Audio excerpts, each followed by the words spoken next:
We're going to talk about one of those things that we like about storytelling, which is building African diaspora memory through storytelling.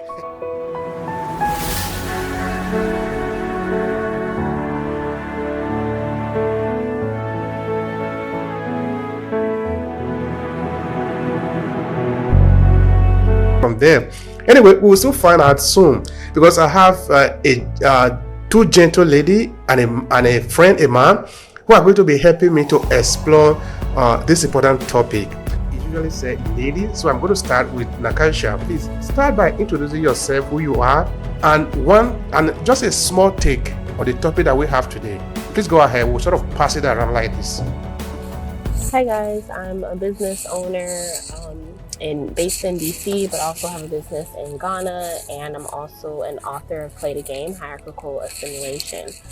And something that's really important for storytelling when it comes to the African people is knowing that it's actually a banned book week in DC right now. So it's at the MLK Library, Martin Luther King Library in Washington, DC.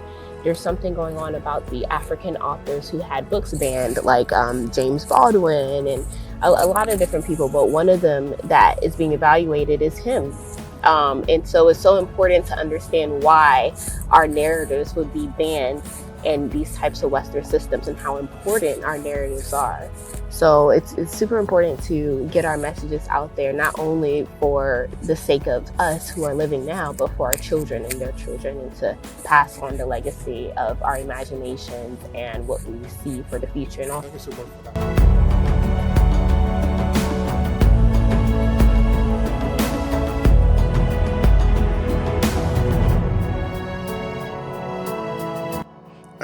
How does our past affect us and the kind of memory we want to build about ourselves? And again, of course, we are looking at our psychography, the African diaspora community. We have a past, like Nakasha had just pointed out.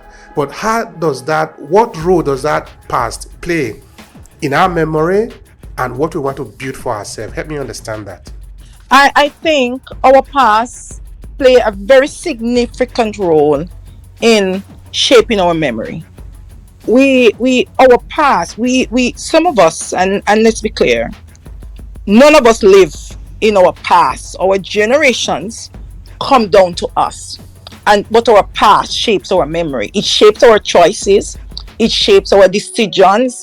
It shapes how we view our lives, because we grew up in a family, and that as we evolve and become adults ourselves, there are things in our family that shape our memory in various ways, because our memory is not static as it is. It is influenced by our past experiences as we live it, because what we did yesterday is in the past. What we did this morning before we came on the program is in the past. So our past shape our memory in relation to our experiences, our emotions, and our cognitive mechanisms. The problem with our past and how we want to carry it in stories is that we have something encoded in our memory, which is much more than the brain. It's our entire being and our psychic.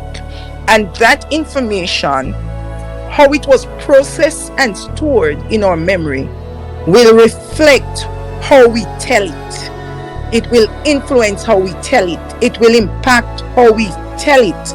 And the strength of it, as it is encoded, will be remembered as new information that now have an emotional impact, maybe a financial impact, depending on where we start our story and how we progress in our story, and the purpose that we give to our story or want our story to have, and the meanings that we have. So the emotions and the experiences that frame the African community are different from, but similar to, the experiences that frame other cultures, because we are human beings and we are all connected in one way or the other. We all grieve, we all hurt.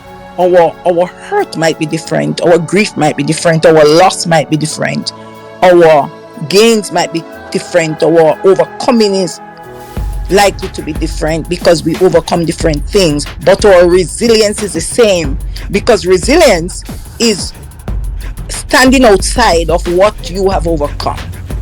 And so we want to understand that this, when we are able to tell the stories from our memories, from recall and recognition of what our story means, we are able to reconstruct our story experiences and make the cultural and societal influences that govern our memory and the emotional impact of our memory, give it life, give our memory life, and our story such a pull that it becomes ageless in the minds of those who read it, because it takes our memory, our experiences, our emotions, and all of those things into the present when it is read.